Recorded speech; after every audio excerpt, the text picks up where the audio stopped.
السلام علیکم. د افغان تعلیمي اکاډمۍ زده کوونکو هیله ده چې ټول به جوړ او روغ یاست. خدای دې وکړي چې تېرې ورځې شپې مو په خیر تېرې کړي وي او تېر درسونه مو زده کړي وي.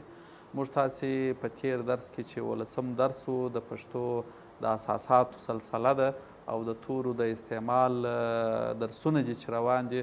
موږ تاسې په تېر درس کې 22م 23م 24م توری ووایه. نن له خیره سره 15 شپږم 28م توری د پښتو ژبې یا د پښتو الفبا وایو. ګرانو زده کوونکو، نن له خیره سره موږ تاسې چې کوم توری شروع کوو هغه سواد دی. سواد ما تاسو ته یو وخت کې وویله چې سواد و، توا و، زوا و، عین و او دا هغه حروف یا هغه توري دي چې د عربي ژبې یا د عربي الفبا ده په خاص ډول. په پښتو کې کارونه ډېره کمه ده، خو بیا هم موږ دغسې کلمات لرو چې پښتو ژبې ته راغلي دي او هغه کاریږي. ګرانو زده کوونکو، تاسې راځئ وګورو چې سواد دپاره چې په سر کې سواد راغلی وي هغه کومې کلمې یا کوم لغاتونه دي. تاسې وګورئ، راسره اوسئ. لومړی صابون موږ تاسې وایو. وګورئ د صابون په سر کې دغه لغات په سر کې سواد راغلی، صابون. همداسې صابر، صابر په سر کې هم سواد راغلی دی. همداسې صلحه، صلحه په سر کې هم سواد راغلی دی. همداسې صالحه چې صالحه دا خلک صالحه وایي خو اصلا دا صالحه ده، نوم دی، د ښځینه نوم دی. دا په سر کې سواد راغلی دی. اوس راځو هغه لغاتونه درته وایم چې په منځ کې سواد راغلی. تاسې وګورئ، ناصر په منځ کې سواد راغلی دی. همداسې بصیره په منځ کې سواد راغلی دی. همداسې خصوصي په منځ کې سواد راغلی، دوه سواد راغلي په منځ کې. همداسې مصلح، مصلح دا په میم په پیش ویل کېږي. مصلح تخلص هم دی، کاریږي او د عربي دی خپله. یو څوک چې په اصطلاح د صلح خوښوونکی وي هغه ته مصلح وایي. همداسې اوس هغه لغاتونه درته وایم ګرانو زده کوونکو چې په پای کې سواد راغلی. تاسې وګورئ، شخص موږ تاسې همیشه وایو چې شخص یعنی یو سړی، یو کس، هغه ته شخص وایو. په پای کې سواد راغلی دی. ناقص یعنی یو شی چې باطل وي، ناقص وي، هغه ته موږ په پای کې هغه سواد چې راغلی وي دغه لغاتونه لرو. یا تخصص، تخصص هغه برخې ته وایي چې یو څوک په یوه برخه کې تر پایه پورې ډېر ښه ورسیږي. مثال ډاکټري چې کله تاسې د خیر سره مکتب خلاص کړي 12 کاله، بیا به تاسې د خیر طب وایست. طب بیا 7 کاله دی. بیا چې هغه 7 کاله خلاص ول بیا نو تخصص کېږي. تخصص بیا په څه شي کېږي؟ مثلا دی خو عمومي ډاکټر سو، کله چې بیا دی غواړي یوازې په سترګه کې یا په پزه کې یا د داخلي په برخه کې یا په زړه کې یا په معده کې دی هغه 2 کاله پوهه ترلاسه کړي، دا نو د تخصص وکړي، دې ته تخصص وایي. همداسې اخلاص، د اخلاص لغات په پای کې هم سواد راغلی دی. ګرانو زده کوونکو، د سواد کلمې ډېرې کمې کاریږي، خو بیا هم هغه کلمې لرو چې موږ تاسې په پښتو کې کاروو، لکه صابون چې وایي، صابر، صلحه، صالحه، ناصر، بصیره، خصوصي، مصلح. همداسې په پای کې شخص و، ناقص و، تخصص او اخلاص. ګرانو زده کوونکو، اوس راځو د دغه توري د سواد توري دوهمې برخې ته چې جملې دي. تاسې وګورئ، صابر او صالحه، صابر او صالحه په خصوصي ښوونځي کې دي. یعنی صابر او صالحه، صابر یو هلک دی او صالحه یو نجلۍ ده. دوی په خصوصي چیز کې دي؟ ښوونځي کې دي. ښوونځي معنا مکتب، په هغه کې دي. سیدال خان ناصر، وګورئ، سیدال خان ناصر د هیواد مبارز شخصیت و. سیدال خان ناصر چې د حاجي میرویس خان نیکه سره یو ډېر تکړه کس و، مبارز کس و، جنګیالی و او زموږ دپاره چې ازادي اخیستې ده د حاجي میرویس خان نیکه په بغل کې سیدال خان ناصر و. نو د ناصر د لغات خبره ده چې دلته سواد پکښې راغلی دی. د هیواد مبارز شخصیت و، دی یو ډېر ښه کس و. همداسې دریم جملې ته وګورئ، بصیره وایي هر کار په اخلاص ښه وي یا په اخلاص خوند کوي. بصیره وایي، بصیره یو څوک ده، د هغې نوم بصیره ده، هغه وایي چې هر کار په اخلاص ښه وي یا په اخلاص کول ډېر ښه وي. دا و د سواد توری. اوس راځو ګرانو زده کوونکو د زوات. زوات هم لکه ما چې ویل چې سواد همدغسې کلمې یو څه لږ دي، خو تر زوات بیا سواد ښه دی. ډېرې کلمې موږ تاسې په پښتو کې لرو. د زوات کلمې ډېرې کمې کاریږي، خو بیا هم هغه لغاتونه چې موږ تاسې په روزمره ژوند کې کاروو هغه لغاتونه ما هم راوړي دي او کېدلی سي تاسې هم په ذهن کې در وګرځېږي، تاسې هم ولیکئ. وګورئ د زوات د پیل کې چې راغلي ضیا، موږ تاسې خو دغه نوم دی د ضیا احمد چې وایي، احمد ضیا، دا د ضیا نوم دی. په سر کې زوات راغلی دی. ضرر، یو چاته نقصان رسول، تاوان رسول، ضرر دې ته ضرر وایي، دا کاریږي. ضعیف، یو څوک چې ډېر ضعیفه وي، یعنې شپنجره وي، دی پر لارې نسي تللی، هغه ته ضعیفه وایو. همداسې ضامن، یو څوک د یو چا ضامن کیږي، دې ته ضامن وایي او په سر کې د ټوله زوات راغلی دی. اوس هغه لغاتونه درته وایم چې په منځ کې زوات راغلی. وګورئ موزر چې وایو، یو څوک هغه کس چې بل څوک ډېر په تکلیفوي، په عذابوي، هغه ته موزر وایي. همداسې قضا، قضا چې موږ تاسې وایي، مثال قضا او څرنوالي یوه څانګه ده خپله، یعنې د عدالت او د محکمې اړوند، دا ټول هغه بحث دی چې په دې کې د قضا لغات کاریږي. یا مضاربت، مضاربت کې هم په منځ کې زوات راغلی. مضاربت دې ته وایي چې څو کسان سره یو ځای سي او پیسې په یو شي باندې مصرف کړي، بیا نو د تجارت یوه برخه ده، هغه ته د مضاربت یو شکل دی.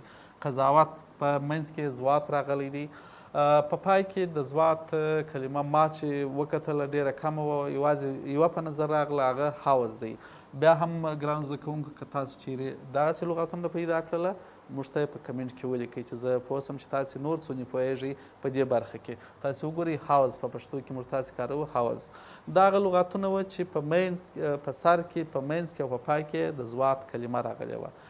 یا مثال یو نیم کاریږي لکه قرض، دغه اوس زما تخنیکي همکار اشاره راته وکړله، کور یې ودان، وایي قرض کاریږي. یا مثال فرض دی، او زما بیخي له ذهنه دا وتلی و، فرض، قرض، بیخي ښایسته لغاتونه دي. یا مثلا اعتراض کول، اعتراض هغه څه ته وایي چې په دې برخه کې پر یو چا باندې څوک عرض کېږي یا شکایت کوي. ډېره مننه زموږ تخنیکي همکار هیوادمل صاحب خاص اشاره راته وکړله. نو حوض ما پیدا کړی و، په عین وخت کې تاسې هم کوښښ وکړئ. ستاسې دپاره کورنی کار دا دی چې تاسې هم دغه لغاتونه پیدا کړئ، لکه قرض، فرض او اعتراض. دا هم پښتو کې کاریږي او په دې معنا چې موږ روزمره ژوند کې دا کاروو. دا د زوات د کلمې لغاتونه په سر کې، په منځ کې او هم په پای کې. اوس راځو له خیره سره هغه د دې توري دوهمې برخې ته چې هغه جملې دي. تاسې وګورئ ګرانو زده کوونکو، ضیا، ضیا یو نوم دی چې ما مخکې د ټول ضیا په محکمه کې قاضي دی. دلته دوه زواته کار شوي دي په دې جمله کې. ضیا په محکمه کې قاضي دی. دوهمه جملې ته وګورئ، د ښو انسانانو ضمانت. ګورئ دلته زوات کار شوي، د ښو انسانانو ضمانت شوي، یعنې تاسې د ښو انسانانو ضمانت وکړئ. درېیمې جملې ته وګورئ، د وخت قاضیان باید په عدل پریکړې وکړي، یعنې د وخت قاضیان چې د وخت په محکمه کې ناست وي، یعنې هغه عدالت کې داسې فیصلې وکړي چې ډېرې ښه او په انصاف باندې وي. ګرانو زده کوونکو، دا و د زوات توري. اوس راځو له خیره سره موږ تاسې د توا توري ته. د توا کې هم ډېر لغاتونه ستا په کاریږي او په دې کې موږ تاسو چې په ذهن کې مو راځي، لکه طاووس، لکه وطن او لکه طوطي، داسې ډېر لغاتونه نور هم ستا. نو راځو وایو یې، اوس یې ګورو چې څونه په سر کې هغه لغاتونه چې ستا، څونه په منځ کې، څونه په پای کې موږ لغاتونه راوړي دي او څونه بیا تاسې پیدا کولی سئ. وګورئ د توا په سر کې لکه طالب چې وایو، طالب، طالب هغه کس ته یوازې ویل کېږي چې په حجره کې دی زده کړې کوي، هغه طالب دی. او تیاره، تیاره خو موږ تاسې لکه د اریانا تیاره د وطن خاصې مشهورې تیارې دي، تیاره. تاریک د یو چا نوم دی.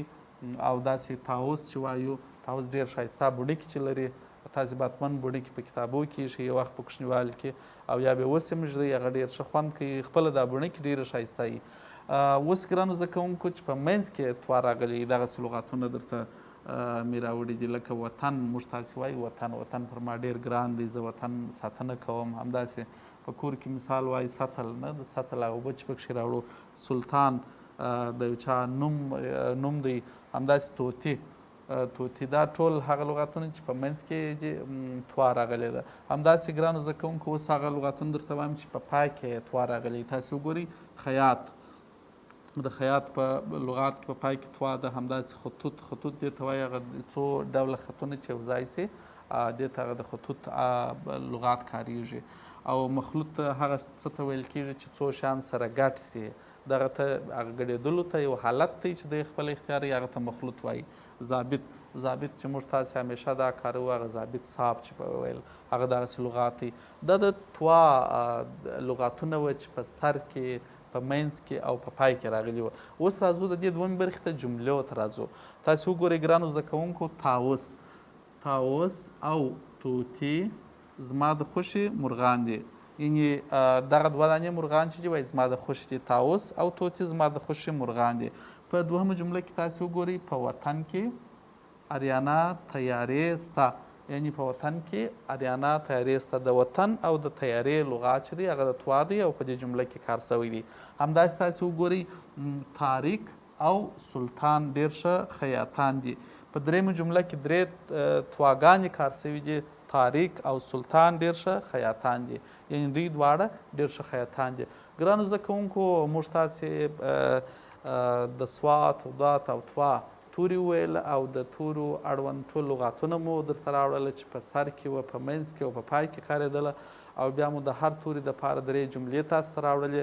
هیله ده چې دغه جملې ټولې زده کړئ، په کتابچو کې ولیکئ، او تاسې هم کورنی کار مو دغه دی چې د هر توري دپاره کوشش وکړئ چې 3 لغاتونه پیدا کړئ او بیا هغه په جمله کې استعمال کړئ. او که تاسې نور دغسې ورته لغاتونه پیدا کړله، نو حتما د افغان تعلیمي اکاډمي د یوټیوب په چینل کې او په کمنټ کې موږ ته ولیکئ چې موږ پوه سو چې تاسې هم یو څه کار کوئ. ګرانو زده کوونکو، تر بل درسه چې زه حاضرېږم، د خدای په امان، ښه وخت.